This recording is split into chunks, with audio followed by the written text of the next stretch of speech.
এক্ষেত্রে পুরস্কার পাচ্ছে ঢাকা মেডিকেল কলেজ। চিকিৎসা সেবা, শিক্ষা ও গবেষণা, এই তিন উদ্দেশ্য নিয়ে ঢাকা মেডিকেল কলেজ হাসপাতাল 1946 সালের 10 জুলাই প্রতিষ্ঠিত হয়। ঐতিহ্যবাহী হাসপাতালে 42টি বিভাগ এবং 2600 শয্যাবিশিষ্ট অন্তঃবিভাগ রয়েছে।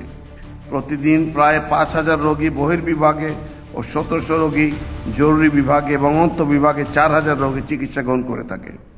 ভাষা আন্দোলন থেকে শুরু করে 71-এর মহান মুক্তিযুদ্ধে এই মেডিকেল কলেজের শিক্ষার্থী ও অন্যদের গৌরবোজ্জ্বল ভূমিকা রয়েছে। কোভিড মহামারী এবং জুলাই গণঅভ্যুত্থানেও দৃষ্টান্তমূলক চিকিৎসা সেবা প্রদান করেছে। চিকিৎসাবিদ্যায় গৌরবোজ্জ্বল অবদানের স্বীকৃতি স্বরূপ ঢাকা মেডিকেল কলেজ হাসপাতালকে স্বাধীনতা পুরস্কার 2026 প্রদান করা হলো। ঢাকা মেডিকেল কলেজ হাসপাতালের পক্ষে পুরস্কার গ্রহণ করার জন্য হাসপাতালের পরিচালক ব্রিগেডিয়ার জেনারেল মোহাম্মদ আসাদুজ্জামানকে অনুরোধ করছি।